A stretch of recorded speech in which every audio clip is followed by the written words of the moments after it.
themselves against Vici Gaming, who have shown that they can bleed of late.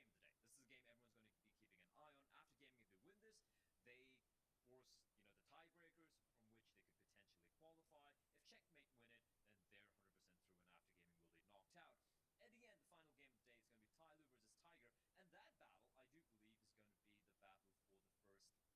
will be knocked out. At the end, the final game of the day is going to be Tyloo versus Tiger, and that battle, I do believe, is going to be the battle for the first place. If Tyloo win, they're going to be going through to the playoffs with the highest number of points. If Tiger win, they're going to go on top, even though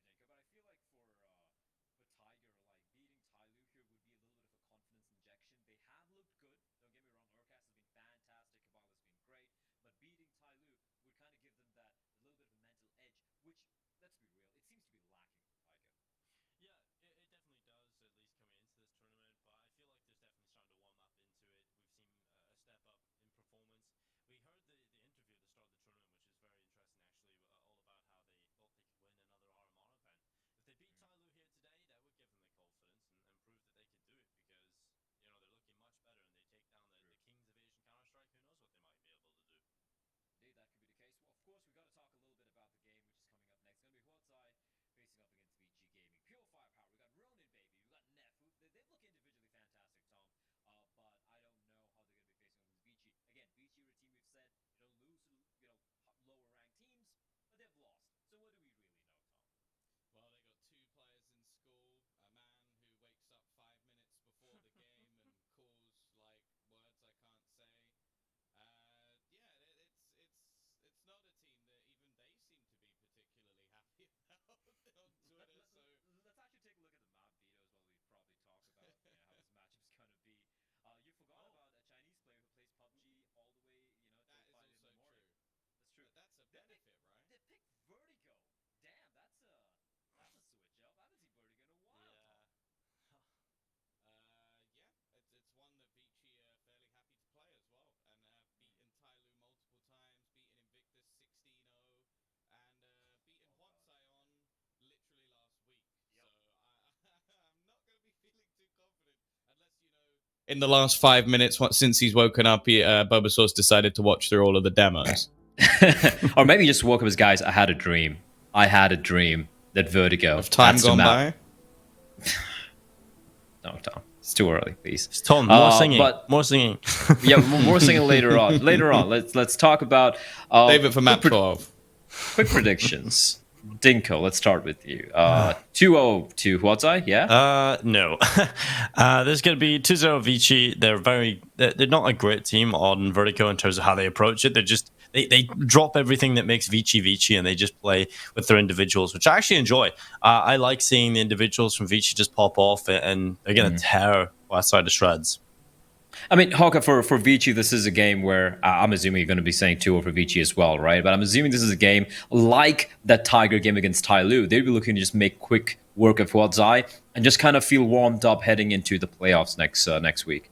Yeah, that's just got to be the aim for Vici here, right? Tom pointed out that matchup these teams played previously, and basically everyone on Vici went positive in that game. Even Advent played well in that one. So I just think individually, Vici should have what it takes to get this win, 2-0. 2-0, okay. Very, very convincing. Predictions coming out. I'm actually going to go to 2-0 as well for Huatsai. And Tom, that leaves it all on you to be the madman. Go for it. Go for it. Just do it. YOLO. No. You've already been the madman, Blair. You just said 2-0 Huatsai. I don't need to. Yeah, you did actually. You did just say 2-0 Huatsai. So, yeah, I'm going to go 2-0 Vici. I'm going to take a big risk on this one and say that the best teams in the region are going to beat out a team that managed one win and it was a fluke. Was it a fluke, though? Yes. Invictus beat Tyloo. Huatsai beat Invictus. And nobody else. But by transitive property, which is a mathematical concept. Best team in this tournament. Yeah, but by your same law, they're also the worst because they lost to everybody else who would have beaten and lost to everyone else. So what are you trying to say? Well. here, Thomas, nothing makes sense. You know what? I agree with nothing makes sense. And right now, it's too early in the morning for me as well. So I'm just gonna make a little bit more coffee, and Dinkus probably go and do his morning ritual. Come on, he's not even That's here. a problem. A big cup This of is my coffee. 2-day break from the abuse, and you've picked up the mantle. What? I had to, Dinko. Dinko. I had to channel my inner Mitch. Wow, that sounds terrible. Ugh, that's disgusting. You don't have anyway, to do it. I'm gonna be throwing this one over to Tom Hawker. Gentlemen, take it away. Have fun with this one. We're gonna sit back and relax and enjoy it. Yeah, maybe for about half an hour, Blair. Enjoy that one, because I think this is going to be quick. I don't have much faith in Huatsai at all. I like Neff, I like Ronan Baby. Bulbasaur, for an in-game leader, makes some of the most moronic mistakes I think I've ever seen. Spiels and Splash K, they're alright. So I'm going to be interested to see if they could step up today. But in all honesty, they're already out. They might as well just have a bit of fun, see if they can take a map. That's really the aim for them here. I really just want to see their Vertigo look a little bit better, because they did pick it against Vici that last time, and they picked Vertigo and got 3 rounds on the T side, starting on the T side. So I want to see a bit more out of that. Maybe they've got some cool stuff for Vertigo, who knows? But other than that, yeah, there's not much of a chance here, we don't think, for Huatsai. I think that the main thing they could maybe do is, if 1 or 2 of these players play well, maybe they can get into the conversation for getting on a better team in the future. That's what I'd be thinking right now if I was a Huatsai player. Yeah, I think for Ronan, that's genuinely a chance. I think that he is someone who I've been impressed with for someone so young. And sure, I don't think his decision-making is amazing at the moment, but honestly, I think that's okay. Like, Well, he's no one's 17 got good years decision-making old. in agency. That is also so true. fine. Like, I want to see him on another team, because if he's learning from Bulbasaur, then I think he's in trouble. Like, that man made 2 of the worst decisions I've ever made in Counter-Strike history in the same map. And that would explain a lot to why this team has been so poor, because I do think on an individual level, we have seen aspects of this squad which I've actually really enjoyed. Like, I think Neff is someone that towards the beginning we didn't talk too much about because of how good Ronan was, but he's definitely proven himself to, well, probably be the best player on this team. Yeah, he's looking good as well. I think a couple of those players you pointed out definitely looking solid. Splashka on the AWP at times has had some good games. He's been a bit up and down for me. Generally, whenever your AWPer has a lower than 1 rating on HLTV, it's probably not great. And Splashka's sitting right there at that 0.99 Especially if they only mark. play in Asia as well. So. Yeah, exactly. That's a bit tough. But hey, we're starting on this Vertigo, which I just want to see more Vertigo, Tom. I haven't seen enough of it lately. I'm excited for Vertigo. I like Vertigo in Europe. I don't like Vertigo in Asia, because it's basically like day 1 Vertigo. Like that's not an exaggeration. But that it's can still literally be fun just in its own way. It can be, but when you see the same guy wide peak ramp 15 times in a half, you kind of go, oh, this isn't very intelligent. And it's the same all the way to the top. Like, Tyloo exactly the same. It's just face after face on ramp. And then maybe once in the half, you'll see a team go towards the B side. Like, it's not imaginative. Mid control is completely underutilized. And it basically just comes down to, like, one of those little DM maps where it's you on a slightly lower angle, them on a slightly higher angle. Who's going to hit the headshot first? Let's wait and see. Well, we'll wait and see, Tom, because we are getting underway into Vertigo. Huatsai again starting on that T side. I said earlier, they started on the T side just a week ago against Vici. They only got 3 rounds on this map. That has to change here on their map pick, and they're already grouping up for this fast B play. Yeah, they tried to fake out some footsteps into the A site at the beginning, but it didn't work. Nobody moved. And, well, this has not gone amazingly well. They're in a 2 versus 5. They have dinked up Jam Young, but that's pretty much the only good thing we can talk about in this situation, as every single member of Vici is either here or coming in on the flank. Now it's left on to Bulbasaur, who is not going to clutch this. 1-0 in favor of Vici Gaming, and I suppose I can appreciate the fact that they try and fake out the footsteps, but I guess Vici, they're just not going to fall for that. Like, why would they rotate anybody at this stage when they already know that they're the better players? Yeah, you wonder whether that's the kind of thing that maybe works in their practices against some other teams, and then you try it against Vici, and they're just going to sit there and say, okay, these steps don't mean much, we can just wait, and they end up getting all the kills at the end. So not a great start for Huatsai. Good stuff from Vici, though, and something I am a bit scared about for Hwatsai here is this is the kind of game I feel like Jamyoung could just style on them. He's got the skill to basically take on any of these opponents. He's absolutely got the ability to just take over this game, and he's already starting to do that early into this one. Another kill with the MP9. This time only against the pistols, though, so Hwatsai shouldn't be expecting too much of this round anyway.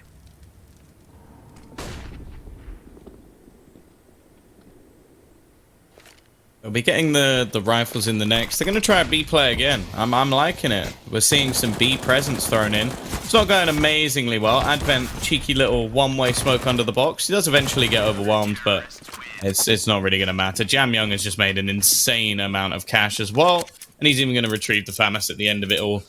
They could actually drop an AWP in this round, and that's exactly what he's going to do. So Kaze's now going to have his AWP. So as if it wasn't going bad already, you now have to face up against the AWP in round 3, which, sure, the rest of the buy isn't amazing, and it does mean that they don't have much bonus cash if they lose this round. But, you know what? I think Kaze is going to be all right. Also, shout out to Jamyoung for dropping the AWP and then sticking with the MP9. That's a nice move, especially when he's meant to be the best player on the team. Gotta love that. I guess it depends, though, because it's like... At least from what, but like, we are considering him the best player on the team, but Kaze has always been considered the best player on this team for a long, long time. So you never know. You never know when you talk to different players. Like, oh, who's the best player on your team? They might name someone you're unsuspected of just because of their role within the roster. So he might not consider himself that, especially considering he's so young.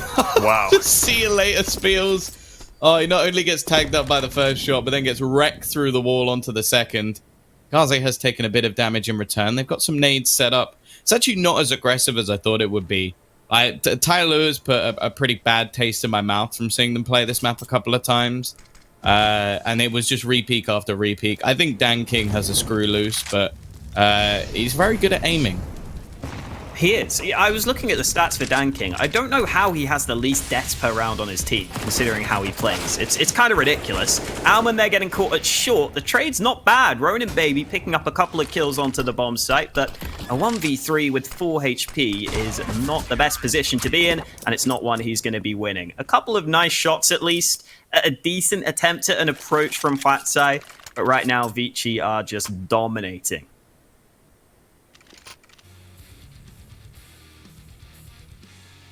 Yeah, this is what terrifies me, is Kaze, 6 shot, gets stinked up as well through, but then after that he just styles on them pretty much all the way through the round. And, there's no one on the other side that can match up. Like, you have some raw talent in the space of Ronan, but Kaze is past the point of raw talent. Like, this man now has experience under his belt, and yeah, in terms of the AWP battle, it's not even competitive. Like, there is no competition in this AWP battle at all. There is one who is probably the best AWPer in the whole region, and there is one who, well, is the best in his team, potentially.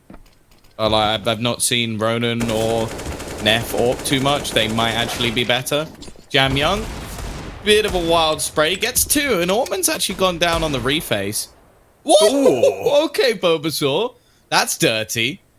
And they make something of this. Advent's going to try and reposition into the back of the B site. It leaves him in a bit of an awkward crossfire. That's the one thing about B that can become quite difficult once you lose mid control. Now, 2 of the players are desperately low. Bulbasaur has to be careful here, because Zoking's starting to re-aggress into mid. And considering Bulbasaur has the bomb... Okay, he is actually... Oh, no, he was going to fall back. He's decided to walk back into mid with the bomb on his own. Genius. They can at least get the bomb back, I guess, because Zoking has backed away. Oh, that makes it okay, then. Well, look, Tom, I'm trying to find a positive, okay? I'm trying to find a positive in the play. It's very difficult. I'm trying my best. That's wasted, like, a full 20 seconds for them to basically end up exactly where they were a minute ago. Neff has a chance to maybe turn this, though. Great shot onto the first. There's a second player here, though, and they're just going to walk into Advent. A nice spray down, an AK save. Definitely not the round that they were hoping for, and he doesn't manage to save the AWP, so that's going to be a fairly costly rebuy. The initial spray from Jamyoung was nice, but he just decided to spam the box. And this final shot from Bulbasaur was wonderful. It gets it through the smoke. At the end here, though, as you pointed out, because Huatsai had such little time, I think that's the only reason they jump up there. They might have just slowed it down if they still had that extra 10 or 20 seconds. But because they both go jumping up, Advent lines up a couple of easy kills. And we've got a couple of players out of the server right now. So we might take a little bit of time before heading into this next gun round.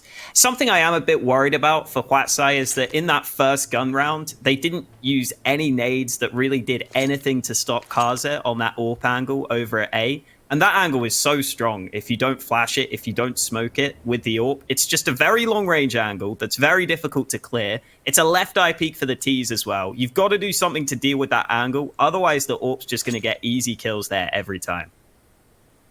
Yeah, you're sounding fairly hopeful with that, and I don't think that's going to change too much. They tried to use a flash, it just didn't work. So maybe they at least know it's an issue, I guess. That should be like the Huatsai motto. Huatsai. They tried to use a flash, but it didn't work. Got to give them credit for trying, right? You put that on their tombstone once they're eliminated from this. Oh wait, they're already eliminated, and Vici already through. That's the thing. This match, it's not pointless because Vici can move themselves a little bit higher up in the seeding, but that's all it's for. Like, if Checkmate win, then both of them are on 5, and well, if somehow Huatsai win, then Vici stay on 5. So maybe it will screw their seeding up a little bit. Like, they might move down to 5th in the group, but ultimately, like, Vici's goals are to win. So if they get matched up against Tyloo early, they're going to have wanted to beat Tyloo anyway. Sure, maybe it'll mean they get less points, but we all know if Tyloo just keep winning every single one of these events, the points are meaningless. Like, they will, you don't have to even look at the number. You just go, oh, they are through. Like, that's it. So I kind of look at this as one of those things where Vici, Tiger, they all know that the goal is to beat Tyloo anyway, so I don't think they're going to overly care about the seeding going forward. And to be honest, Vici had a much closer game when they played versus Tyloo anyway. Like, that was the game they almost won. I think it was versus Tiger, where they actually didn't even put up that much of a fight. I wasn't particularly impressed within that game. And then the worst one of all is obviously Checkmate beating them, which that was a huge surprise. Like, sure, Checkmate have been very, very good. They've also taken down Tiger as well, which we were thoroughly impressed with. Took a map off Tyloo. But to just straight up 2-0 Vici, that came out of the left field. Like, I wasn't expecting that. I'm hoping that we are going to get Kaze back soon. I guess the only way to truly defeat him is to defeat him outside of the server. Maybe cut his internet cables. I heard that was in fashion previously. But yeah, I don't know how long this is going to be. I wonder if good old Sebastian can tell me, is it a short one, or are we going to be throwing to a break?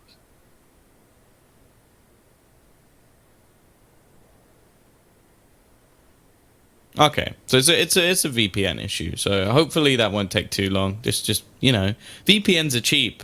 The thing I've noticed is they're one of those like VPN companies are one of those people who like. They always tell you that their service is really expensive, but then they always have 70% off. Like, you'll know this. It's DFS, isn't it? The sofa company that has a sale all year round.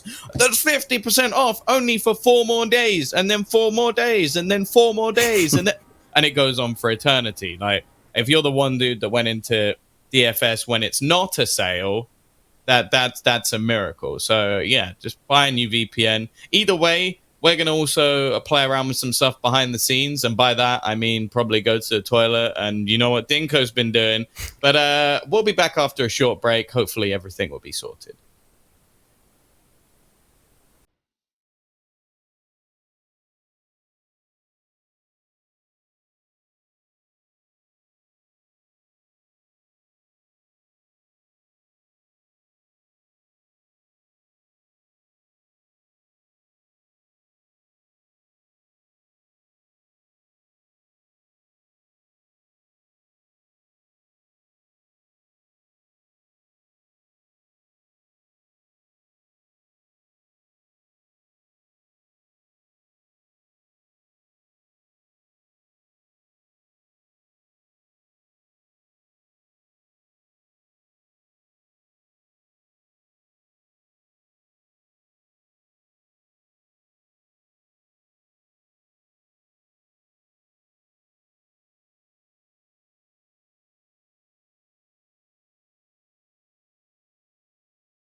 Well, it seems like Dinka got things sorted a little bit faster than many people would have expected.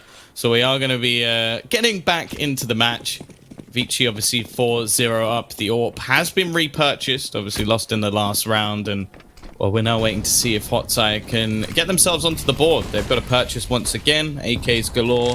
No counter AWP just yet, which might be something they bring in a little bit later on. But they're going to attempt a fast rush up towards the ramp, just taking full control. They've left the bomb behind, interestingly. So if they do manage to take here, they're not going to be able to plant it. And their flanker has died as well. So it's not even... All right, Kaze. It's not even like anybody's going to pick it up on the way back through. There's nobody there, so just going to have to kill everyone. And it's not gone too badly for the start. Ooh, okay, never mind. Never mind. Kaze's decided that he would burn himself to give them a chance and then kill them all anyway. It was nice of him to give them a chance. Nice shot from Bobasaur as well, onto the A site. Ronin might be caught in the back now. They will have heard him running away there. So as he moves into the A site, Alman has just got him trapped in. They know it's going to be an A play.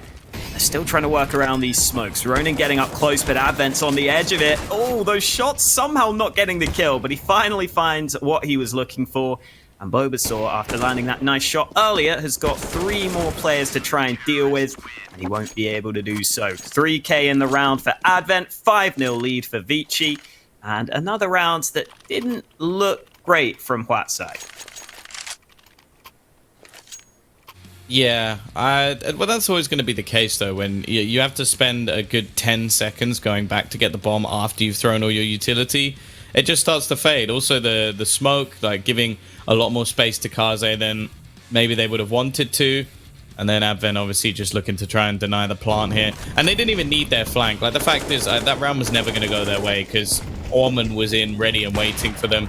Peek out, I like it, using the little pixel angle beside the box. And it was something Dinko mentioned in the pre-show that on this map is where they almost let loose some of the players which are in their system. This is something I always notice with teams that Blade have. If you ever watched players on Blade's teams play on other teams, they were so much better in terms of individual skill. Like I think it was WSG. Wow. Oh, damn. Okay. But yeah, WSG World Edit, he dropped like 38 kills or something in a map. Oh, just because he wasn't playing under the system anymore of Blade. He was just being allowed to be more aggressive. And it seems like they're allowing their players to be a lot more aggressive here. Easy few entries. Splash K and Neff, the only ones remaining. And all going great. Yeah, definitely not looking too good for them. Again, the bomb is behind them. So even though that smoke is up, they might not have much of a chance. Neff almost getting 2 kills there, but Splashka was nowhere near, so he wasn't able to get that trade. Maybe if he was closer by, they could have a chance, but now there's 3 players against Splashka and limited opportunities for him. This kill could come through, blinded by the flash, but he gets it anyway. Splashka looking for more, but Zokin gets him in from above. A lot of A plays here for Huatsai in these recent rounds, but again, just leaving the bomb behind is seemingly the biggest problem for them right now. I don't know. I think the biggest problem for them is that they're not as good as the players on the other side. That's also a problem.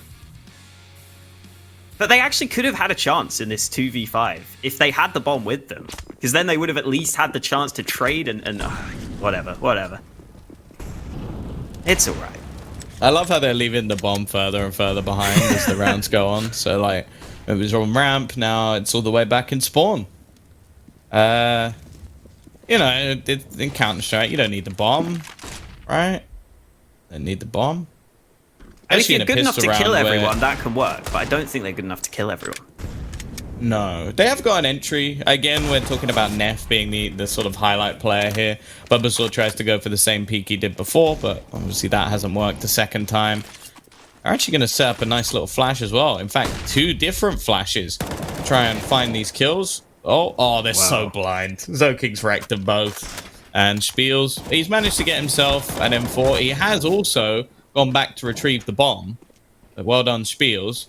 Unfortunately, he has 1 kill, 21 HP, and 3 players to find. And surprisingly, he didn't win. No, he did not. 7-0 down. I think this is where I'd like to see Huatsai pressure that B site. You know that Advent is the B-site anchor. You know that he, at times, can have some bad games just individually as the IGL for this Vici team. You'd expect him to be the weak point on the defense. It's also nice seeing a flash come in from Zoking there. Just a very simple flashbang, but whenever you see a nade used effectively in these games, I'm a happy man, personally. So good kills coming in. And let's see what Huatsai have up their sleeve in this round. Still no AWP for them, which is something you pointed out previously. And there is a bit of B aggression early. Advent playing up close could get mollied out of position here, but Bulbasaur's blinded for such a long time by his own flash first, then by their flash. That's not great.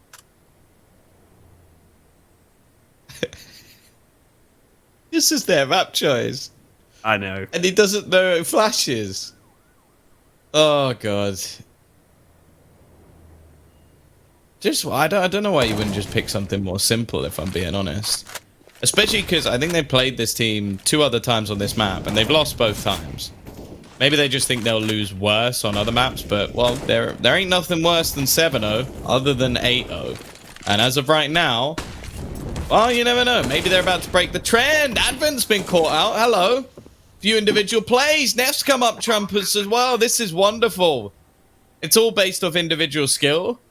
Zoking now, 1 versus 3. He's going to walk right into Ronan, but Ronan may be caught sleeping a little bit. Oh, he's even going to check behind him. Zoking's on point at the moment. 12 and 3, looking for lucky number 13, but not quite going to do it. It will be the side of Splash K and Co.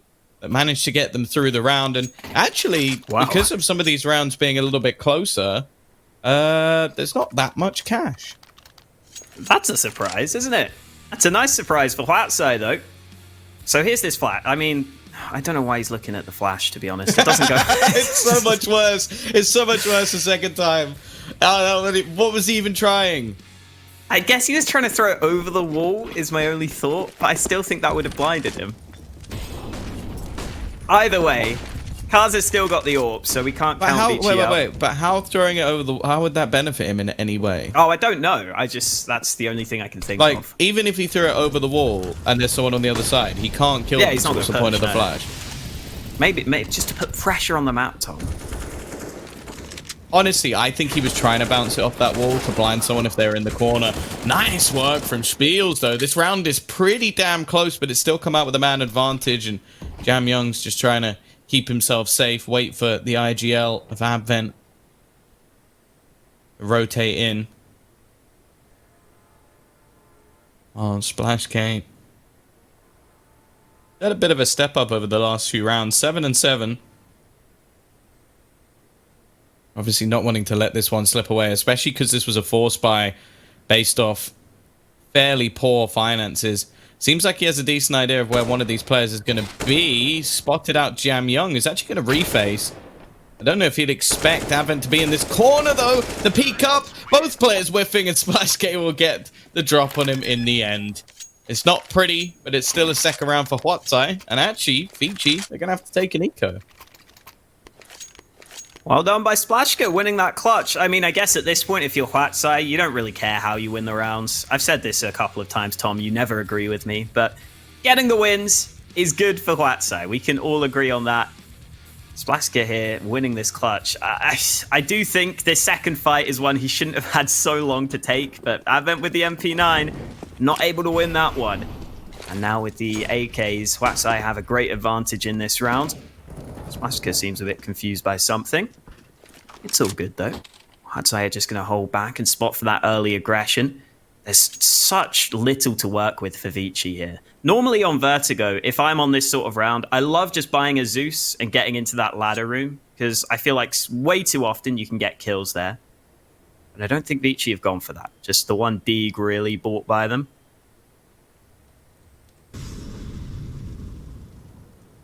Bit of an annoying angle to deal with, though, this one. Yeah, they're trying to almost bait him in.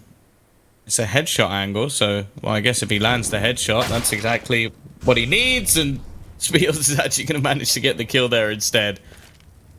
Not really much else to play into this round. Nade is going to go forward, and because of that, well, Kaze tries to push, and they are just sectioning off these remaining players. You could see Orman just trying to hide within the headshot angle. They're actually sending an AK in here alone. He's got to wait. Didn't look pretty, that fight, for either player. Spiels is fine. He's got away safely. And we shouldn't see too much going down at the end here. So Huatsai getting a couple of rounds on the board. That's good to see. I don't think it's really come down to much tactically for them. As you pointed out, I think it was more just the individuals really shining in some of these rounds. But you take that if you're Huatsai at this point. Ooh. Nice shot from Advent as well. There's a player up close who's also low. Oh, they just haven't cleared him though. Spiels is reloading. The Glock comes out, and that means Advent can actually get a third kill. The Deeg is still in his hands. He's got a chance to do even more damage, but finally, Splashka puts an end to the madness.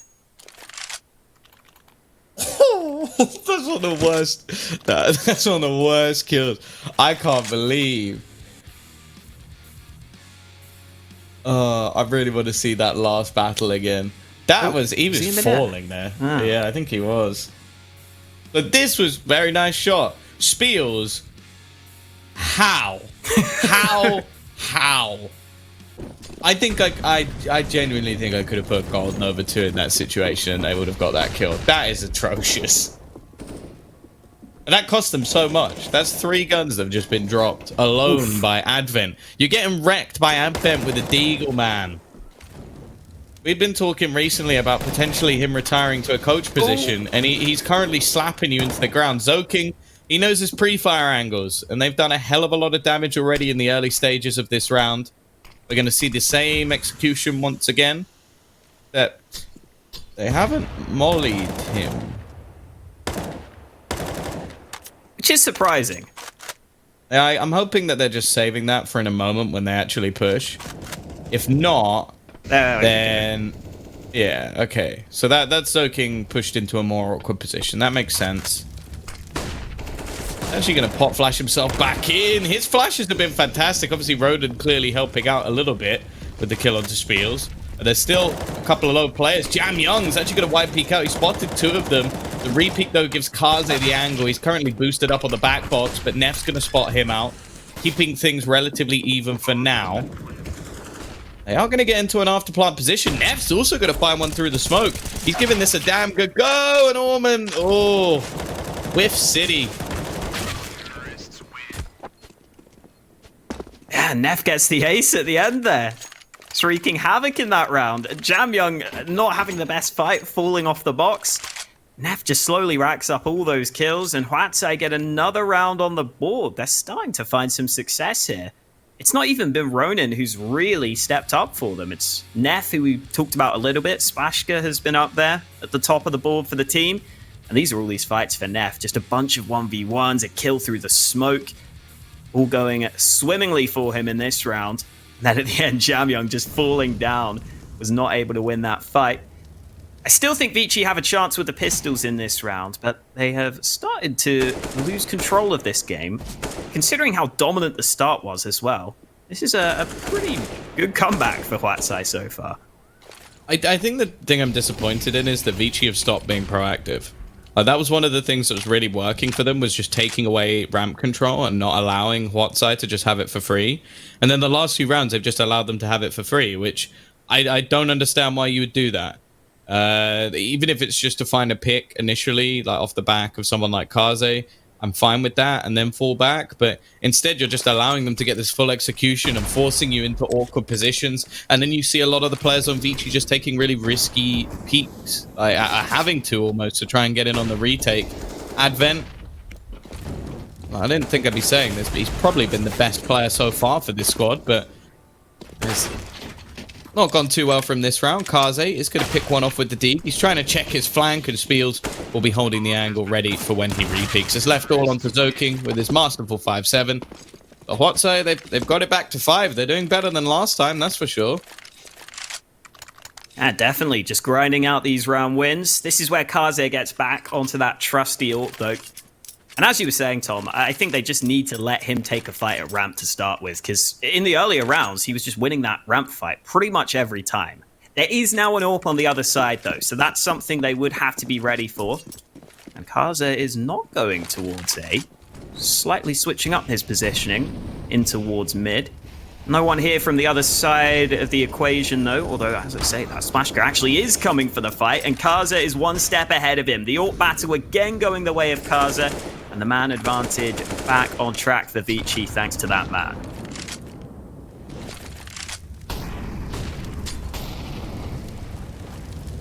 I'm glad that they've started to finally be a bit more proactive again. As I said, like, without ramp, I'm not really expecting too much from Hotsai in this round. Sure, they went into the B site a couple of times versus pistols, but in the actual rifle rounds, they've mainly just been facing into A. And while losing Splash K early on, he's been one of the danger men. Nef's going to do a little bit of damage to himself by jumping off. Ronan takes the AWP as well. You said earlier, you don't even know if Splashka's the best AWPer on the team. We'll get a chance to see if Ronan's got something to do with it. Normally you do see these young stars have some pretty tasty AWP skill. Spiels is going to take a tag as well. They're probably going to need Ronan to do something here. And this is the amount of information that's already there. They're able to rotate players off. Ronan's going to get wrecked without even seeing anyone. And it's just so valuable to have the ramp. There's so much information being gathered up by Vici in this round. There was no chance for Hotside to ever win this. And that's what was peculiar to me. They had basically a setup that worked. They moved away from it. They lost 5 rounds. They go back to it. They win another round. And there is the round confirmed. Yeah, you're absolutely right. Especially when you have Zoking on your team, because you know that Zoking just wants to push anyway. Let's be real. Seeing this man play, he always wants to take fights. He's good in those aggressive spots. So it's definitely a sort of position you think would be suited to him, pushing into that ramp. I will say, Advent is playing that close position behind the half wall on B very often. I feel like if Huatsai were aware of that, you can just molly him out pretty easily and get that kill, potentially. I also think, in general, I wouldn't mind just some faster B plays on these gun rounds from Huatsai, but they just haven't shown the same ability with the nades over at B, and that means they're going back to A, where Kaze has been forced away early, so the ramp control could be here, and Zoking is missing hard. He only gets 1 kill for his troubles. I guess at least he gets 1 kill for his troubles, but that is the ramp loss.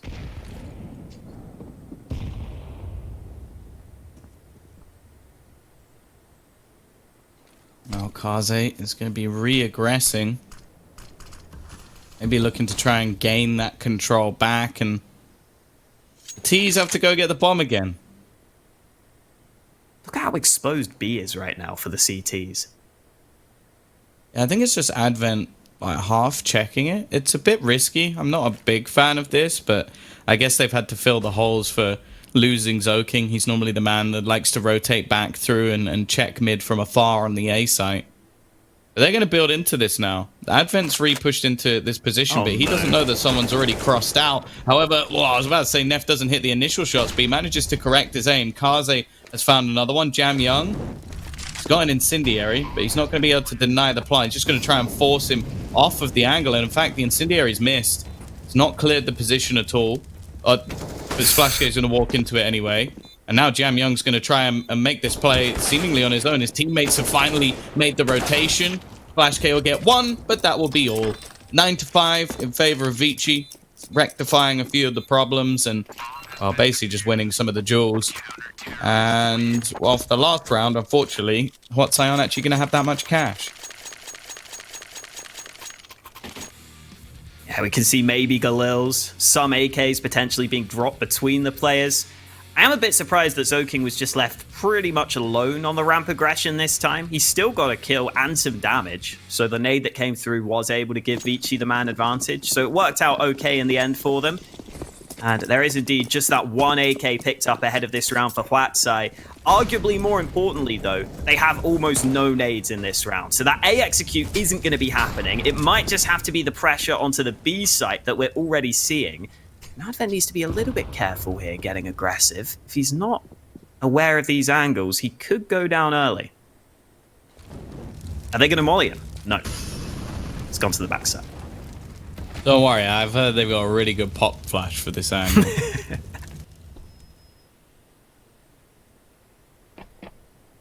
They've got to check this, right?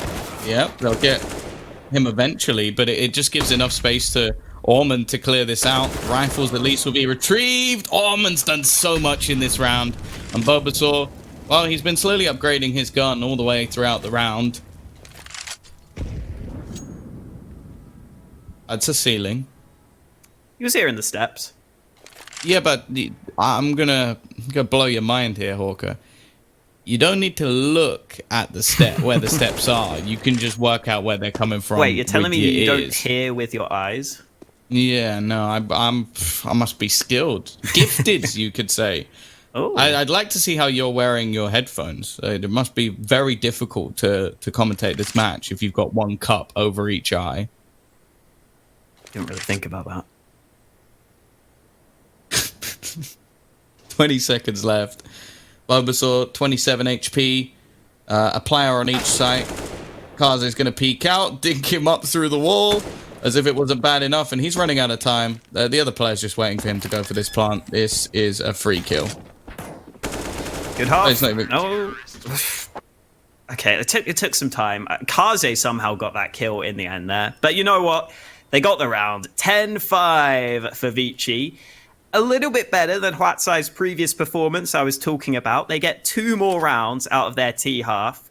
It still didn't look great for them, if we're being honest. But they are still in this game somewhat. Yeah, I think there was just like a blip on the radar for Vici where they sort of started giving them more control than they needed to. I don't know if that was just the trying out a few different things, but it didn't really work. Went back to what was working, started taking back map control, and basically just went back to it looking fairly easy. Now they go straight in for a mid pistol. I like this. I always like teams that utilize mid control.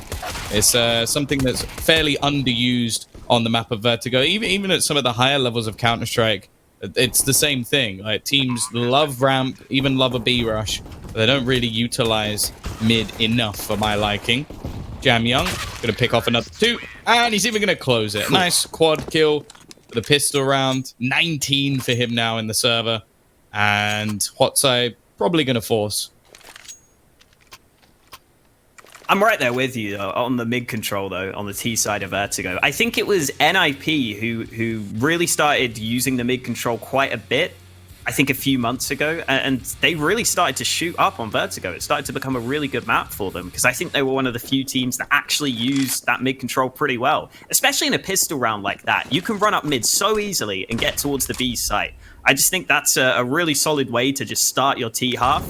And there's actually no force buy for Huatsai, Tom. They've decided to save heavily, potentially to try and buy into the next round, but that means this one will probably be a whitewash. Yeah, interesting that they're going to opt to play the next round with, like, obviously a lot less utility. In fact, Splash K's bought a lot more than I would have expected. Maybe he'll get a kill here and that will at least make a little bit of the money back. No, never mind. But yeah, he's going to play with an extra 2,400. So his buy will be, what, 3,900?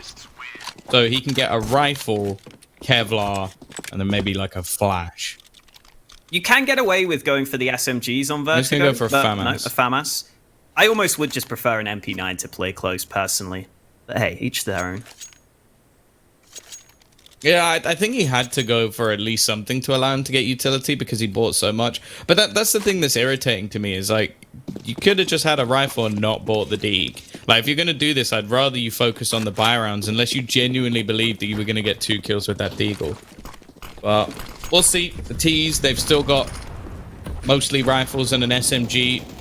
Most of that utility's already been expended just to try and deny this initial ramp take, which is not necessarily a bad thing, but they haven't actually gained any control over it. So they basically just thrown a lot of utility down, and Ronan looks lost. I'll be honest. Like, he doesn't even look like he knows where he should be playing. Like, he just keeps, like, turning around, switching angles. Like, it looks like a bit of a fidget, potentially. Loking, well, he spotted out his opponent. That'll be a freebie for him. He does get dinked up in the process, and Ronan has managed to find one. He's got a wide peek after his teammates go down, and he manages to drop the bomb. I'm not sure how he gets away with that, but he's at least evened things up. Yeah, Zoking had to be a bit careful as well because the bomb was dropped and he was alone here. But elsewhere, the pressure on the B site could be the difference maker. Alman gets that kill, and with Zoking bringing the bomb over to B, he should beat Ronin, who was flanking him the entire time. Ronan finally slows down, and that means Zhou will be safe to get this bomb planted. And at this point, even though Huatsai are trying to stick together, without the kit on this retake, it's very unlikely, and you can already see they've actually called off this round. So the decision to go for this early buy, not paying off for them. And at this point, Vici might just get out to too big of a lead. It's about to be 13-5. And as a reminder to anyone who's just tuned in, this is Huatsai's map pick. Yeah, and we haven't really worked out why. That's the thing, even in that previous series against Vici that we were talking about, they actually played it kind of close on Inferno that Vici picked. They played that 16-11. That's not bad against Vici. But this Vertigo just hasn't looked great. Yeah, it's a map that they played against a few of the bigger teams. The problem is with Huatsai, I feel like even with us to an extent, nobody really takes them seriously. So like when we saw them lose 16-14 to Tyloo were wide peeking out on A with the bomb. Like even on the scaffolding side of it, like they would just individually run in with the bomb and peek. They did not care about that match. Vici, again, I think they've been playing this a lot looser than we'd normally see of them, and they've beaten them on it multiple times. And the only win they have is versus Sigma, who is one of the other teams that's already eliminated, and that was a 16-14. So it's not like this is transferable. Like, oh, you lost 16-14 to Tyloo, so you're going to smash Sigma, right? No, you also won 16-14 versus Sigma. So I think that a lot of teams just play a little bit more loose, a little bit more crazy. Like you can even see here, like Orman's just going for solo peaks. Like he's normally the lurker on this side of the map, which is fair enough, but I don't think you'd see him just be wide peeking like this and just taking risky fights. But they know that they've got this in the bag. If they need to, they have strategies to fall back on. It's not quite like Tyloo where they just go, yes, now I start hitting my headshots better. It's more, they actually have a plan in a lot of these rounds. Neff getting aggressive. Ronan did manage to get the first kill. Actually, he's managed to pick up another one. We can see the individual skill of this youngster is definitely still there, and he's taking some risky fights, but he's getting away with them. He's found 3. It's left on to the man, the myth, the legend, Advent. 1 versus 2. Both players with pistols. Splashgate in the corner, but Mr. Cerebral. No, Mr. Cerebral! You meant to check that! Oh. He looked so ready. It looked like he was going to clear the corner, and then it looked like he just forgot about it a second later. Bit of a shame for Advent there, because it would have been a free kill against the USP, but how about Ronan? Really good shots with the AK. A lot of these kills basically happening on the first few bullets.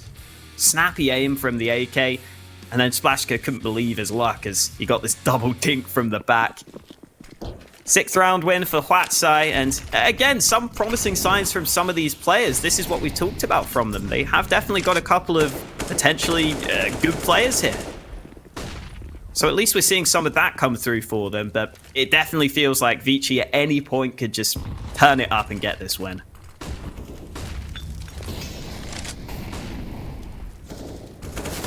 Oh, a fast play through middle once again. Spiels has started off strong.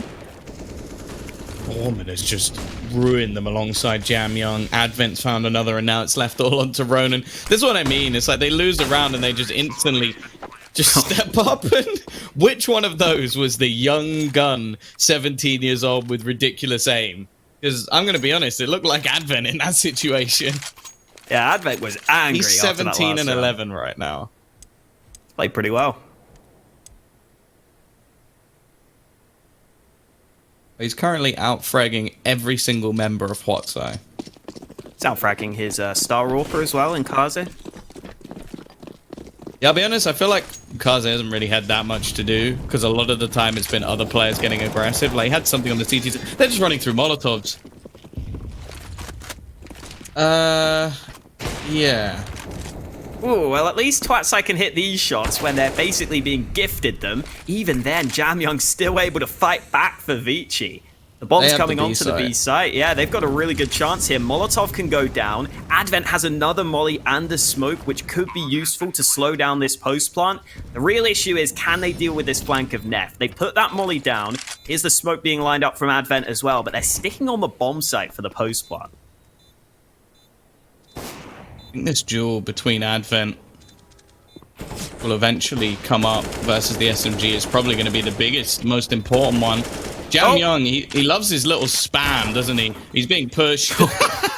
Okay, Neff. I appreciate it. He's just going to go running and jumping. Yeah, I feel like Jam Young, that's the third time in this match now where he has spammed either a smoke or a wall or something. He's run out of ammo and it's got him killed.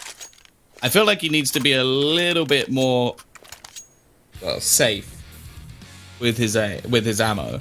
Like, this is what, so he just seems to spam extra bullets. So there's that. Yeah. And then he just spams a load, and then because of that, he runs out of ammo, and that gets him killed. Like, if he just didn't spam the smoke, he would have been fine.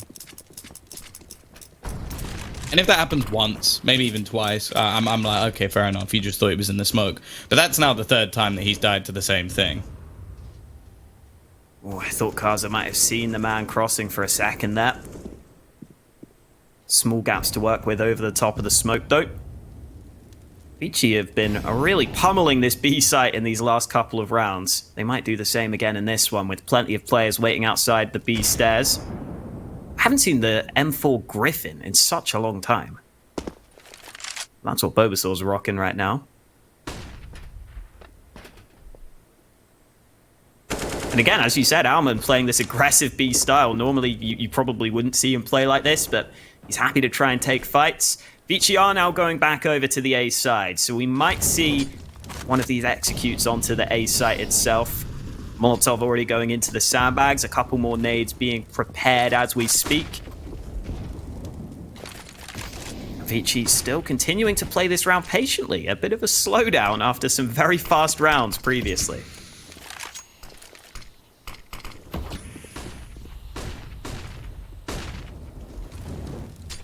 Oh, flashbangs coming over the top. Ronan has managed to kick things off with the kill onto Orman on the B site. One will be planted, and Kaze at the sandbags could be quite a difficult player to clear. Hasn't spotted anything over the top of the smoke. Obviously the X-ray giving us slightly more vision than he has. Now that the smokes are fading, he might be able to find himself a pick or two here. Advent already finding another. He's going for the top fragger in this match by the looks of it. Having an incredible game, but now Kaze starts to style on them. It's left all onto Spiels, and Zoking will close out the round. His 21st kill still sat right at the top, just behind Jam Young. Now, unfortunately, the finances are gone for Huatsai once again. An interesting map choice, and one that, well, they've done better on in the past, that's for sure. In fact, it seems like their results versus Vici on this map are getting consistently worse. They lost 16-13 to them during DreamHack Open Summer. They lost 69 to them in the Fun Spark event. And now, well, this is looking like a 16-7. So, next time, 16-5, I guess? If we keep going like this, yeah. Got to confirm the 16-7 first, though.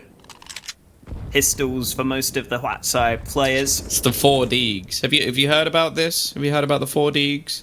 What is this? Some dumb thing Mitch has come up with? Sounds like it. Maybe. Yeah, it is. Basically, his formula is if there's 4 Deagles, they'll win. But then it started getting changed to like, oh, it only works for the top teams. I think that was Dinko, but obviously Dinko likes to sit on the fence. So, no conviction in that man, it seems. But we'll see. Neff taking some damage. God, it just swings. It just swings with the orb. They are gonna retrieve the bomb on their way into the B site. Bulbasaur is ready and waiting. Nice shot. A second one coming up for him as well, and he's retrieved an AK. Whoa! What is just this? What? How's that come out? He's gone from having 7 kills to getting 4 in 1 round. They've got to be careful, though, because Jam Young is an absolute machine at times. Robot aim. And definitely clinical in this game so far. But it's not going to happen. It's the 4 Deegs. There you go. It's come true. I mean, it helped that they just got delivered an AK here. Bulbasaur, I guess, ordered an AK and it arrived just on time. Got dropped right onto it. This transfer, though, superb. Whips over to the second headshot with the AK. And again, Vici's money is broken. So it has to be almost nothing. Now, in this one, Vici only have the one Deagle. So I assume they won't win this one, right? Who knows? Who knows? We've seen rounds for Glocks. Doesn't look like it's happening this time. Maybe they are going to do better. Very slightly. But only because of the slip-ups of Vici more than anything else. Orman left 1v4. I think if he wins this, Blair will have his clip of the day. Unfortunately, no clip this time. He might have already taken it with that horrific flashbang that came up earlier. That was special.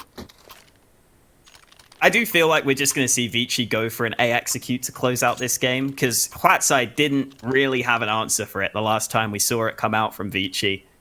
It's not even a perfect buy here, but they've made sure to get a fair few nades in the mix. Advent finally buying a Galil, and they've got plenty of nades if they do want to go for that A-sided execute, which looks somewhat likely right now. A couple of players going over to A, but Huatsai fighting for the ramp this time. We haven't seen too much of this from Huatsai so far. They've got the AWP here, they've got the AK up close, and Neff has a chance to make some magic happen in behind him. He gets one freebie, they're not turning round, he gets two for free before finally being traded, and with Kaza finding that further kill, Vici end up winning those trades at A. Yeah, that's almost impressive. The fact that they didn't even check one of the corners, they lose two players to it, and they still come out on top on the trades. You kind of have to wonder what the other players are doing. I like the nade stack. I think they needed one more to kill off Kaze, but the bomb's gone down. It's still going to end up in an after plant position. AWP going to be retrieved by Kaze once again, so back to the old faithful now that he's managed to get that down.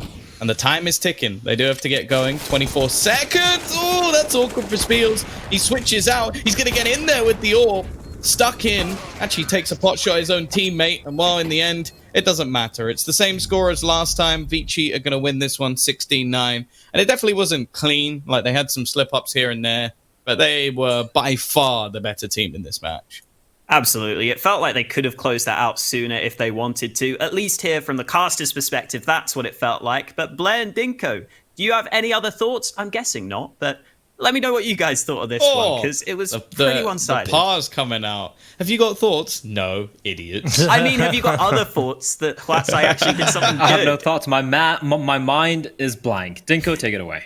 Yeah, I think this is kind of what we expected, right? We talked about before we came into this matchup. Vici are very good individuals when it comes to Vertigo. They approach it with a different style. They don't have to think about too much of the strategy side of things, and that's why we get to see Advent fragging.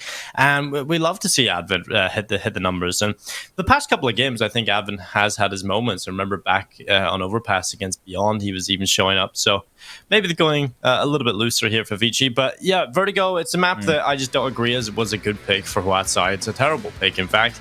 And it just gets worse for them. The last time around, 16-9, they come back here. They just looked even worse than they did the first time around. I went back during that game and looked at a few of the clips in the previous game, and they actually look worse here. So, yeah, I'm not a fan of this Huatsai team. Obviously, some of the players are not a fan of this Huatsai team.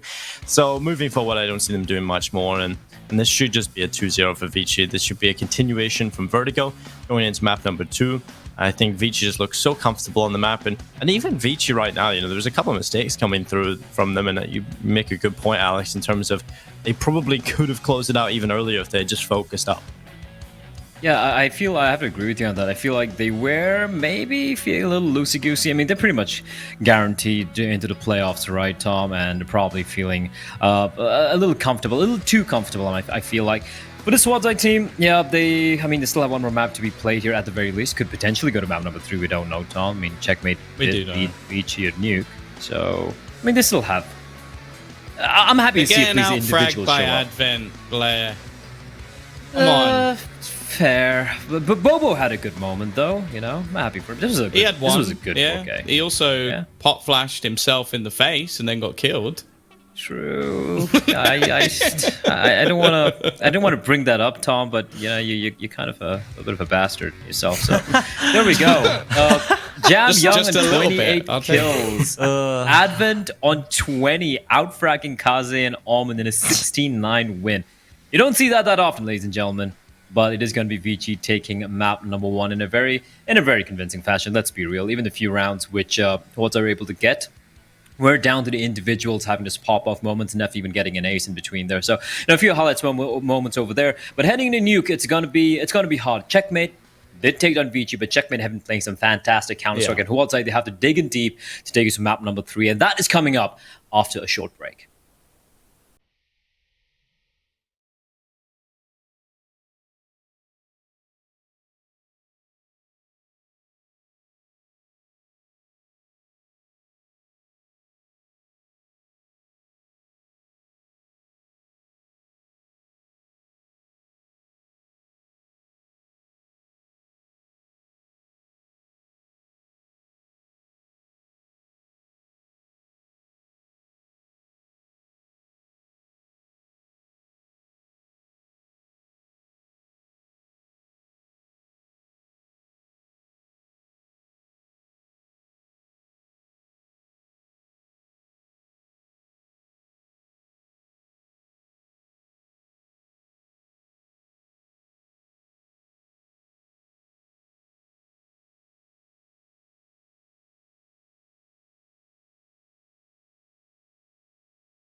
Hello and welcome back to the PAL 4. We're going to be going into what is the second map of Vici facing off against Huatsai. Huatsai obviously already eliminated from this tournament, so they're almost battling for pride at this point. They didn't do quite as well as they probably hoped they would on a map like Vertigo. Now they're going to Nuke, which has been the strongest map for this Vici side for quite a while. A map where they haven't performed amazingly in this tournament. They slipped up to Checkmate and Tiger, interestingly. So clearly they have some problems when it comes to the Mongolian teams.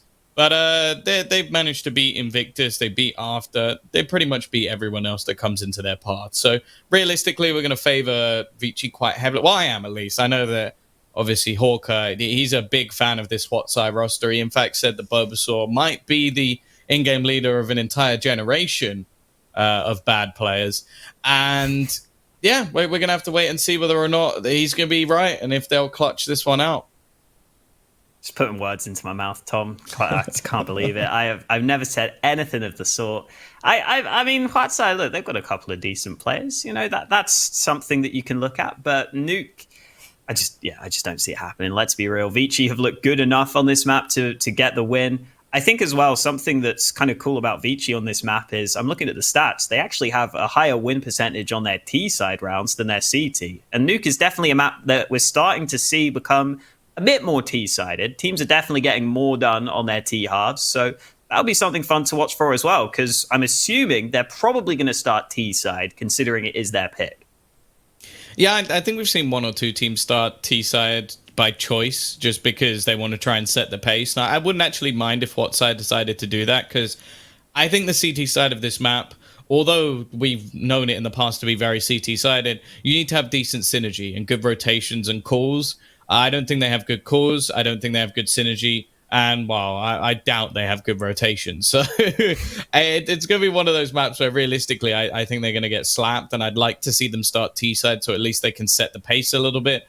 The problem is that I think the reason Vici gets so many T-side rounds is because other teams just don't know how to play this map properly. So countering a lot of their executions is going to be relatively difficult. And they do have some of the best entry fraggers in the game, or in Asia at least, at the moment. So realistically, I think this should be a stomp. If it's not, then I really am going to start to worry for Vici going into the playoff stage, because they've already had their slip-ups. If they slip up here, sure, it's in a match, as said, that really doesn't matter, but you don't want to be heading into your initial match versus Tai Lu. You also don't want to be losing to Huatsai, because that's embarrassing. I would like to, again, get to see Jamyoung just playing to this great level that he did in the last map. That's something that will be good to see if he can continue to just be the best player on the server by far, you know, get that form going into the playoffs, because we know that whenever we see Vici, we think if Jamyoung's playing well, that's got to be kind of the first key to victory for them. So he did great on the first map. You could just see individually he was clearly the best player on the server. And that's even with some of those plays you were talking about, Tom, where he'd get 1 or 2 kills and then would spam the smoke for seemingly no reason. So if he's getting kills and even doing that, then he's clearly doing something right. The other thing I've thought about with that statistic of them getting more T-side rounds is they're one of the only teams that picks Nuke. So that means they always start T-side. True. So it's possible that the reason they have so many T-side rounds is because they're always just winning from the get-go, which is a pretty terrifying thought, because it's not overly surprising that they win the T-side and then just close out the rest of the match. So if they're picking it, most teams will pick CT side, and thus they have to play the T-side first. Now, they've not actually played Huatsai on this map. The last couple of times they played on Inferno. So I don't really know what to expect from the side of Huatsai. And as said, we've only seen them play this a few times. They beat D13, who didn't qualify for this tournament. And then they lost to Beyond and Tiger, getting to double digits, but that was all. So again, like what we've seen from this tournament so far is the teams that are clearly lesser than Vici, they've been able to destroy. I'm expecting more of the same. If we don't, even if I see like double digits from Huatsai, I would say that that's a pretty good result for them. If they somehow manage to win this map, then I think Dinko's prophecy of them not making to the final is going to come true, because that's unacceptable. Yeah, definitely a game that Vici should be winning every time, and they've started with 2 sets of nades for this pistol round. Advent and Alman being the boys to buy the nades, whereas for Huatsai, a very different approach. No kit, no nades for them, just 5 sets of Kevlar and the hope that they can land some shots. But they've got to hold this A bomb site, and already Kaz is flying into the site with 2 instant kills, and that is certainly setting the pace for this game.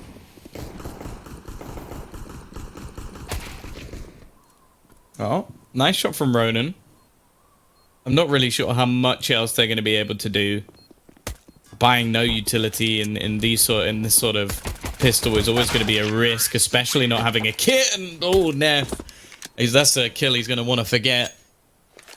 I think actually out of all the maps, I think not buying a kit on this one is the one that might irritate me the most, because you're going to have those fast upper hits so regularly. If you lose the site, you want to have a kit to give yourself some extra time. The fact is, it wouldn't have mattered if they did, though, because they lost 3 players within 10 seconds of the round starting.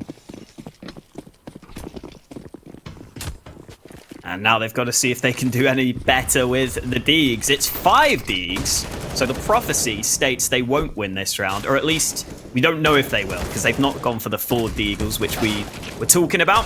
Straight into the lobby. I don't mind the aggression. Unfortunately, though, the only man to get any kills so far has been Neff. And even though Spiels is sneaking in, there are still 2 players, and they're both going to fight him at the same time. So another fast round for Vici.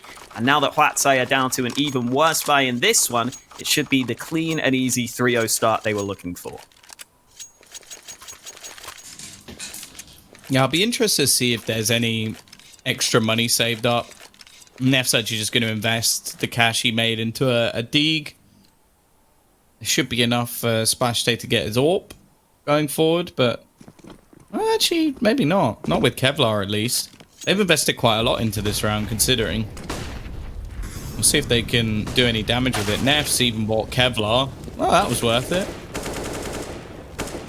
Yeah, that's not what you want to be seeing when you invest that much into a round like this. Alman getting a couple of kills, spotting out the early aggression, and I think we might be about to have another quick round. Vici not wasting any time at the start of this game. Spiels up close, unable to win the fight. Alman getting some easy pickings. And as you pointed out, Neff's money is a little bit worse for wear now. He can still buy a rifle. He just might miss some nades, might miss the kit that he would have otherwise wanted. But the buy about to come through for Huatsai. No AWP for them, it's just full rifles ahead of this first gun round. They don't have a kit. They don't. I was about to look for that. Oh, God. I don't understand at this point. There's so many decisions that Huatsai are making where I'm just like, how? Like, why would you spend, like, about, what? So 650 plus the 700 of the Deagle, 1350 in the last round, and for no reason really, and then not have enough money for a kit in this one, or even the extra nades. It's questionable. And well, Ronan's been wrecked on ramp. Jam Young is going to find another onto Splash K, and they're going to have the lower bomb site. There's already a rotation coming in towards the door, which will be Bulbasaur. They should know he's here. He's made plenty of noise, but never mind. He manages to sneak his way through and actually get a kill and drop the bomb. This will buy some extra time for rotations. He's going to go back through. Vici slipping up in this round, that's for sure. And Bulbasaur capitalizing off of it. Doking's very low on HP. And Orman...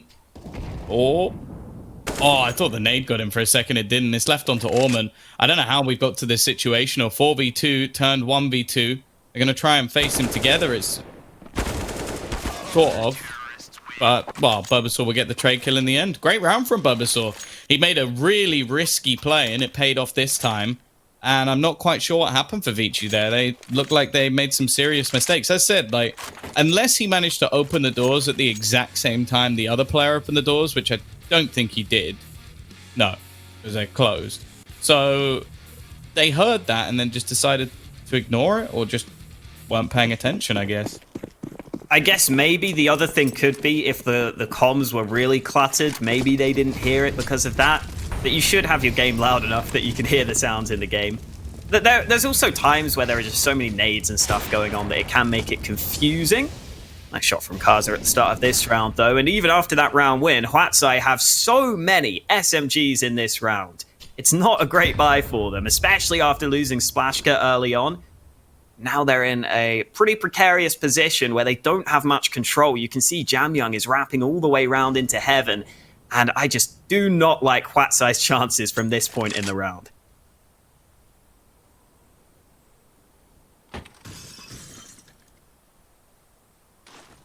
Has Neff not got a gun?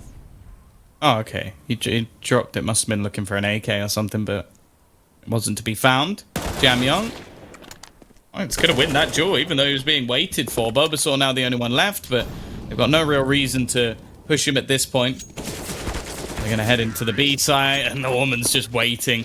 You always have to be prepared for Omen on this map. It's something that, well, many teams should have learned, that he is normally lurking outside in the lobby. He would just wait patiently to try and stop any rotations, any aggression, and just make things very awkward for you. But yeah, the AWP now comes into play. Nice shot from Kaze. And then from then on with complete outside control. And this is what I mean. Like on this map, they have so many different... Well, they know all the different smoke iterations, basically. Like the L smokes that allow you deeper control. Even you can throw an even deeper smoke that then makes it easier to try and take garage. And then they'll just go for a round like this. 2 seconds later, just running straight in towards the ramp. They know what control they can gather. That's a bit of a whiff. But it will be Splashgate to eventually go down. Obviously, in this round, they've only got pistols, so you can't really expect too much. Neff's going to get past the Molotov, and even though he had an opportunity there, unfortunately, it's not going to be taken. Ronan. What he do in this situation? Nice shot. We'll get rid of Kaze at least. But he is going to fall moments later. Bulbasaur left in a 1 versus 3. Advent looking for the ace. That's not something I thought I would be saying today. If he can find it. Well, there's 10 seconds, so Bulbasaur's not winning this round. He's just looking for the gun at the end, or maybe a kill. And that might be the chance that Advent needed. Never mind, he gets caught in the back. So no ace, at least in this round for Advent. I don't know if there's a gun for Bulbasaur, though. I thought there was one close right here, but I guess not. And, oh, hello. Oh, Almond's back on the site already. He's been very cheeky at the start of this game, Alman. Always in control of these fights. As you said, just kind of holding back and really picking apart Hwatsai in a bunch of these rounds. But we have now got the guns out for Hwatsai. This is what they were waiting for. I saw the AWP already being brought up. And yeah, let's get all these replays of these shots from Alman. He actually got quite a few good kills there with the headshots. So good work from him. But this is the buy we were waiting for. AWP out for Splashka. Oh, and a missed shot from Kaza as well, and he just politely closes the door behind him, opens it up again, and that gives Splashka the chance he was looking for. Yeah, starting to style on them a little bit with the AWP. Ronan also getting aggressive. You can see he's checking for Orman now. He's like, is he still here? Is he still lurking? The answer is no. The flashbang's not great. He gets it while still partially blind. The bomb's also made its way onto the B site. Advent trying to switch up the play. And they're going to have Orman in the backlines. He's going to have to rotate through the ramp. Advent needs to try and stay alive as long as possible. And in fact, he peeks wide and goes down. And wait, Orman didn't go back towards the ramp. Why didn't he go ramp? I have no clue. I mean, they're just going to defuse now. I guess saving the AWP is something. Yeah, the bomb is planted for Amp there. You've got to think that's where Alman was going to go. I've got to say as well, Advent, like you pointed out, should have probably just focused on staying alive there. But hey, Hwatsai won't care. They'll take that. Couple of shots landing from Splashka early on. This was the awkward one for Ronan that nearly went against him. And then Spiels walks in, gets that kill, and makes sure that his team can win the round. So Hwatsai getting a second on the board. And if they were to win this one, this is where they could reset Vici's economy, which I think will be an important part of their game plan here if they've got any chance on you. Where's that smoke gone? Okay, Neff with a bit of a risky re-peek. I say they have the L smokes, maybe not. It seems like they've missed one. Obviously, they've thrown a slightly deeper one to section off the hell window anyway. Again, these are all fairly common smokes except the one that missed. Bulbasaur's got to be careful, though. To go back up the ladder makes a lot of noise and gives Zoking a freebie. Molotov even going to go down to try and clear out anybody around the hut, but Not going to happen. There's still a couple of players here, and in fact, Ronan's going to go rotating back up in towards this A site. The problem is the amount of control that's already been taken. They can pretty much go anywhere they like. Although Splash K, it seems like he's aware. This is a nice angle that he's holding. It's a risky one for sure if they were to head back through the ramp, but knowing that they've already pushed outside, they're managing to make this one work. And Vici started this round off so strong, it's ended up with just Kaze left. Low on health as well.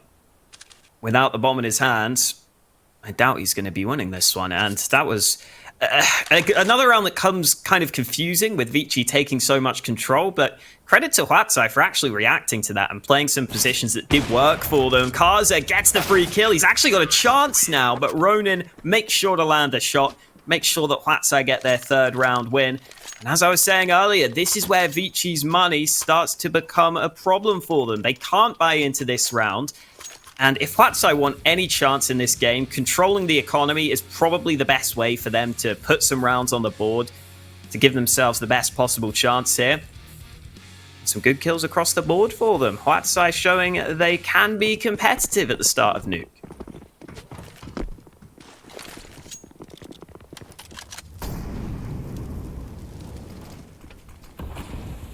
Well, any pistols in this round?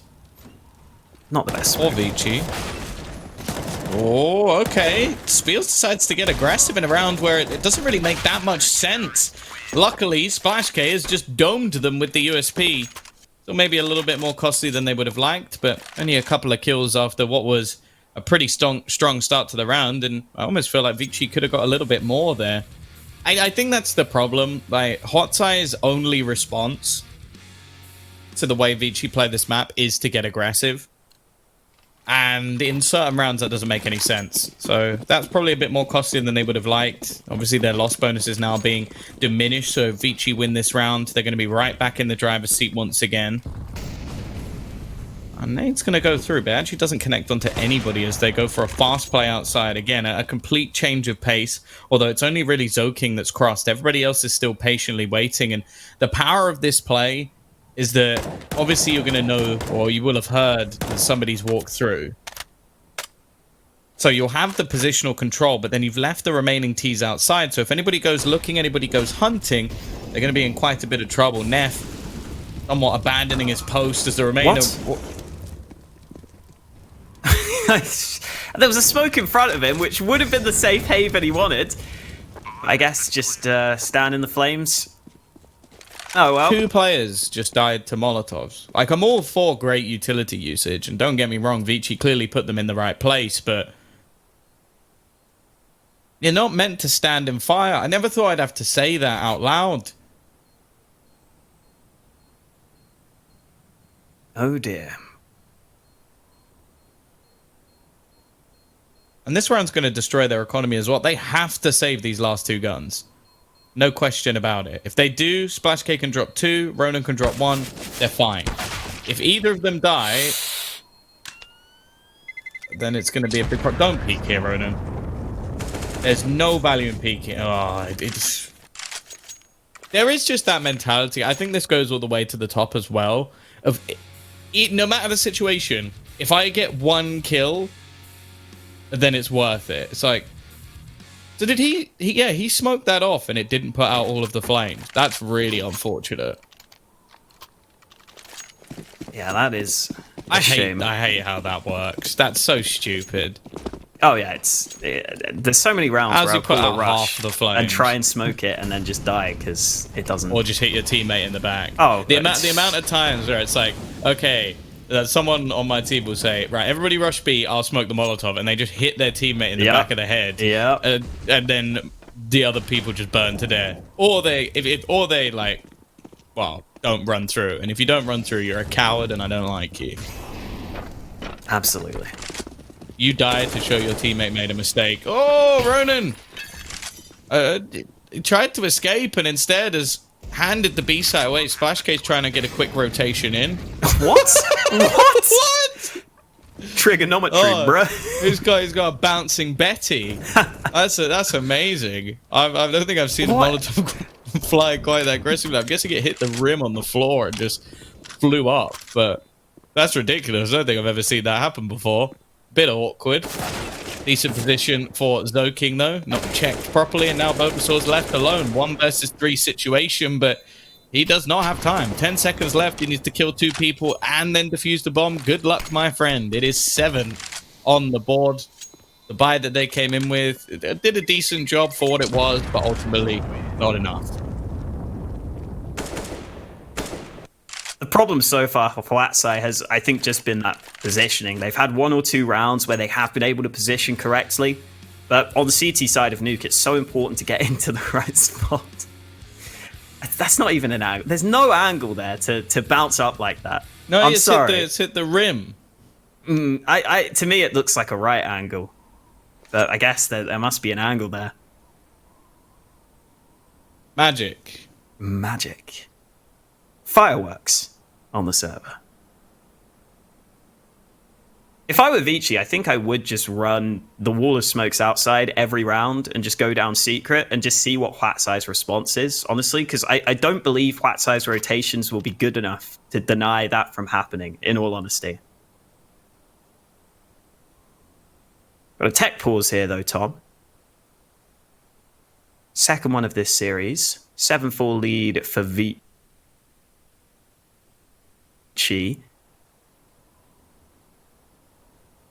And you can see Huatsai not really able to buy too much ahead of this round. Yeah, this should be a fairly easy one, and Vici already looking like they're going to be set up to win the half on the T side, which is basically what we were talking about before, is that they do manage to get a lot of their rounds on the T side. The thing is that again, we're looking at Huatsai and basically saying the only rounds that they've managed to win are off individual brilliance, like the round where Bulbasaur runs through the smoke and manages to get a multi-frag. Splash K with the AWP has had some pretty good rounds. It's not been anything structured whatsoever, and the worry for me is that Neff's not performing at all, and he's normally like all reliable. Like, he's the man that we can look to at least put up some decent numbers. The scariest prospect is that the joint second top fragger in the server, again, is going to be Advent. So they're still getting out fragged by the in-game leader, which, even on an individual basis, like, sure, I don't want to just harp on Advent, but if he's getting like the one of the highest ADRs in the whole server, you've got problems. Like, he is normally there for his strategical masterminding of the match, not for the fact that he can out-frag you. So you're just not even stepping up on an individual basis, and I think they are consistently being outplayed. Like, sure, the scoreline's only 7-4, but on the T side of Nuke, that's pretty damn good. And while after a few rounds in a row, it seems like that streak will come to an end, and I wouldn't be surprised if Vici even managed to get into double digits. Yeah, that's definitely a possibility. I was looking at some of the previous games that Vici played against some of the top Asian teams on Nuke to see if they had that sort of similar T-side success. They got 8 T rounds against Tai Lu. They got 7 T rounds against Tiger on this map. So it's something that seems to carry over a little bit against the top teams as well. There is Advent, Toasty McToaster. A lot of fire damage, which I think we saw in that earlier round. Again, good performance from Advent so far individually. 8 headshots for him. And putting in some good rounds with that AK. But yeah, as you were saying, Tom, just individually, Advent being there for this Vici team as well means that you've got so many players to have to deal with over on the other side. And that's something that Huatsai haven't been able to counter so far.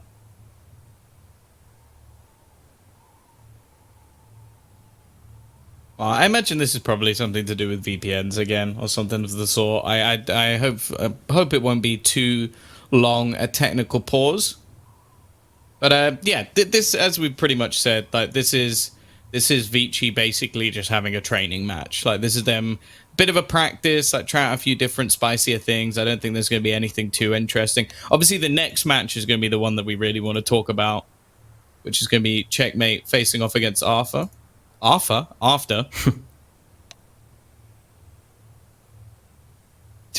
Oh, wow. Wait, what? Jambyong broke his keyboard. Oh, that's interesting. How? Did he spill something on it? Did he punch it? I want to know that. I want to know the details of how he broke his keyboard. Is he an angry gamer? There's no way he's punched his keyboard in this game out of all games. I don't know. He's 7-7. You know, sometimes you can be winning, and then you're like, I'm not playing well enough. Like, I wanna be performing a little bit better. No limb shots. Wasted bullets 84. Obviously, the Orpus are not going to be shooting as many bullets as anybody else. I do love the little drone statistics. That's nice. I can actually see his weapon of choice has been the AK so far in this game. I think just because they've been going pretty fast pace, they haven't. I think had that's to use the just AWP too much. the early rounds, though. I think because we're only 11 rounds in, so I think that will probably change. It's just that obviously in the first few rounds, if he doesn't die, he's not going to repurchase an AWP over an AK-47. Has one here, but again, I think that's because their finances were low, so he buys an AK. And then when he dies next, he'll probably invest back into the AWP. Because on outside, he is a menace. Like, well, we saw him just a few rounds ago, basically just countering any players. But yeah, looks like they're just going to go back for these outside smokes. I like the counter. Nade's going to do some initial damage. Ronan in the smoke, and he's going to get caught out. Kaze's found another pick. And now they run the gauntlet back towards this B site once again. This is what I was saying earlier. I'm absolutely fine with this. Just go for that wall of smokes down to B. I don't think Quatsai have much of an answer. You can see the rotation arriving pretty late. Obviously, this is a round where Quatsai didn't have much in terms of weaponry anyway. But if Vici do this, and I think they should be getting a fair few rounds at the end of this half. Bulbasaur probably focused on saving the AK. A couple of his teammates have a little bit lower funds than he. And with Advent finding Splashka, it is now only the AK of Bulbasaur. This is where you go back to spawn, you sit there, and that's the safest place to be. But instead, Bulbasaur wants to see if he can get kills for some reason. I don't really know why, but hey, no AK saved. And that means that Quatsai's buy will be even worse ahead of this next gun round. Yeah, you know, he wanted to damage the economy.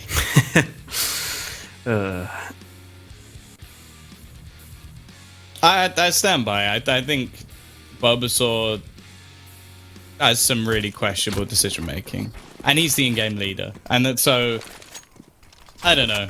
I think if you minus him and add someone like Impression into this roster, I think you have a much better team. Oh yeah. I think that he would be able to at least get the best out of some of these young players. And that's something else I've mentioned throughout the tournament. I think Ronan's good, but I also think that they put him in a load of positions that make no sense for the way he plays the game.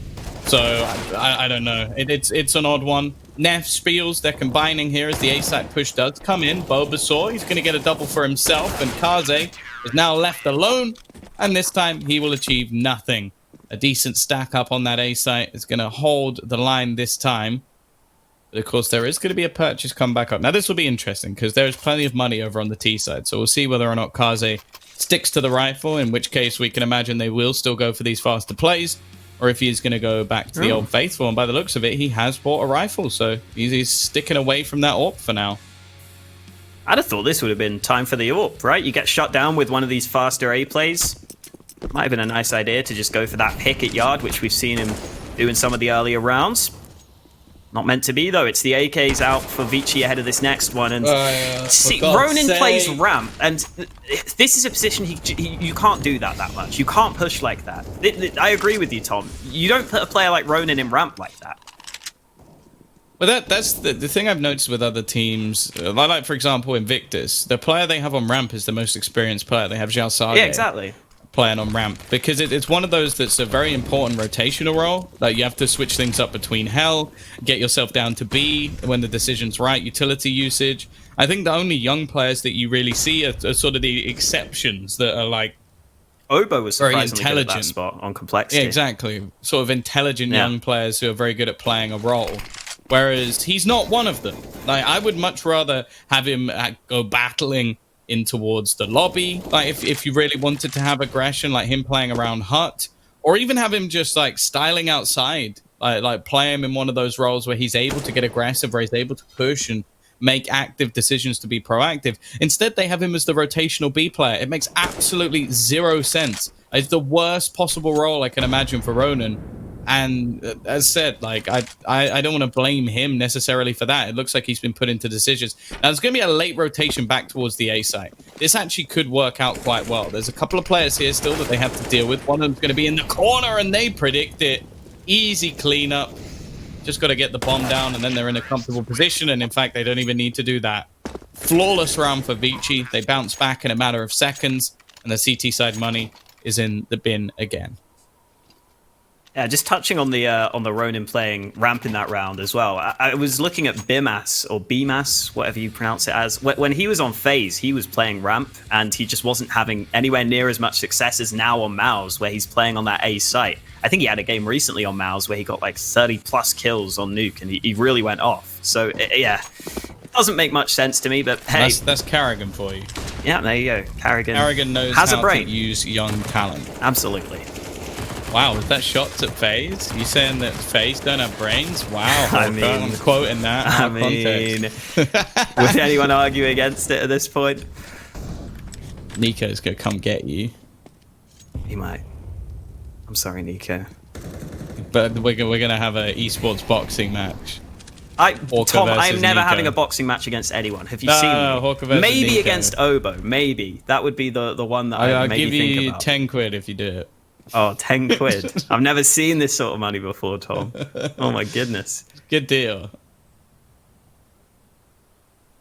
Oh, Splash K. I think he's been spotted. That was the decision. It was very ambitious. Ambitious, but rubbish. Eagle renowned for being able to kill people through walls. Hey, it's a 3v3, Tom, so this round hasn't actually gone too bad for them. They might still have a chance in this one. 37 seconds. Vici have really run down the clock in these last rounds. But with Jamyoung flanking in through heaven, I think he could be the difference maker in this one. They're waiting for this. Almost every round. Almost every round. Yeah, he like the amount of times we've seen him get a kill from this position is somewhat sickening. And there is a player currently in the back corner of the site who is dead.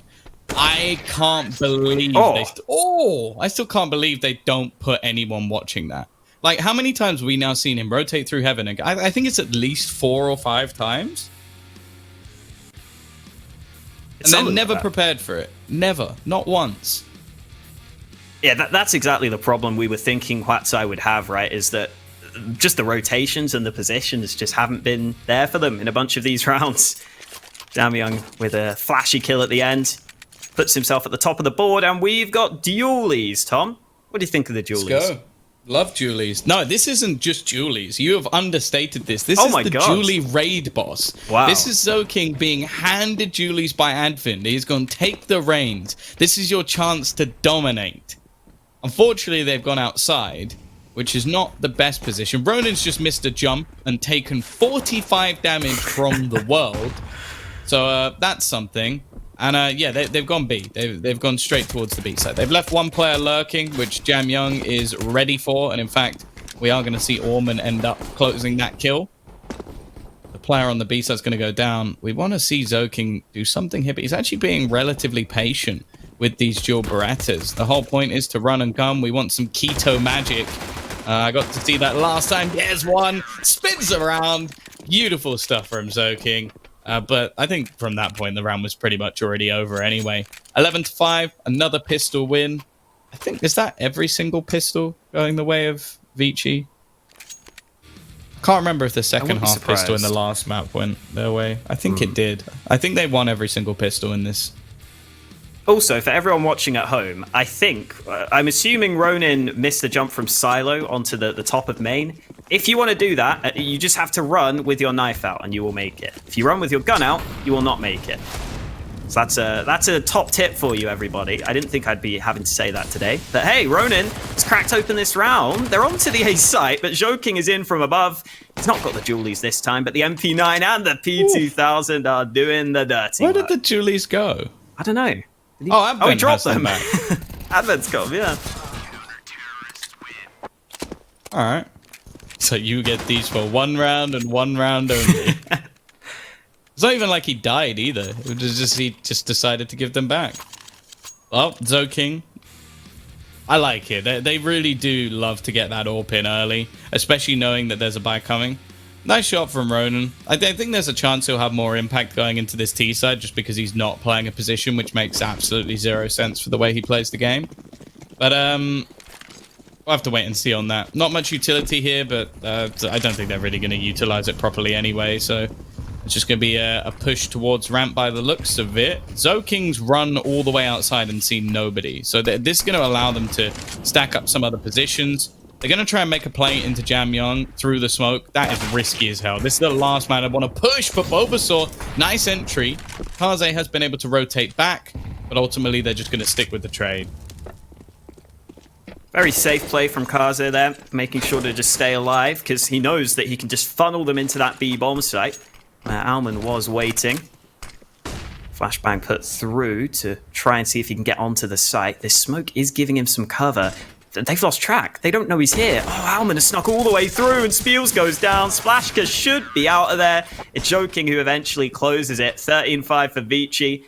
And at this point, I think we all know which way this game is going, especially with Huatsai's money. This is looking much more like it from Vici on this second map. Yeah, kind of expected. Realistically, they've had some closer games in this tournament, but they have been the worst. Like, they've managed one win. It was a huge surprise versus Invictus, and I think if anything, that's probably made things worse for them here, because Vici have come in and gone, well, we can't have that. We want to make sure that we get some extra wins on the board, potentially move us up a little bit in the table. Orman, okay, he's gone down. It looked like a chance to really pad his stats and get some cash.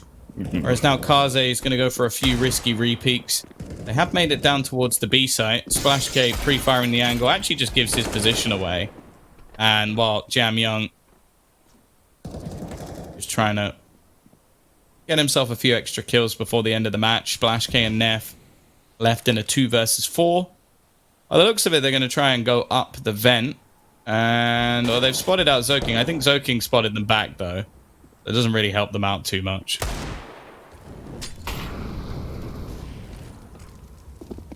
Neff, the last man standing. 3 kills so far. Make it 4 as he gets gifted one. Oh, nothing else, though. As soon as he pops his little head up, Advent takes it away. Another round for Vici. And you were saying that this could help them get up the standings. Vici's losses have come against Checkmate, Tiger, and Tai Lu. So with this win, they should move ahead of Invictus on the tiebreaker. I'm not sure how it would work out if Tiger lost against Tai Lu, because then they'd all be joint on 6 wins, and that might get confusing. But it would definitely be a nice win for Vici, and it should be coming through shortly. AK's out for Huatsai again. Another chance to maybe try and get some highlight plays, try and get some of these individuals going. But there aren't going to be too many more chances for them in this game if it keeps on going like this.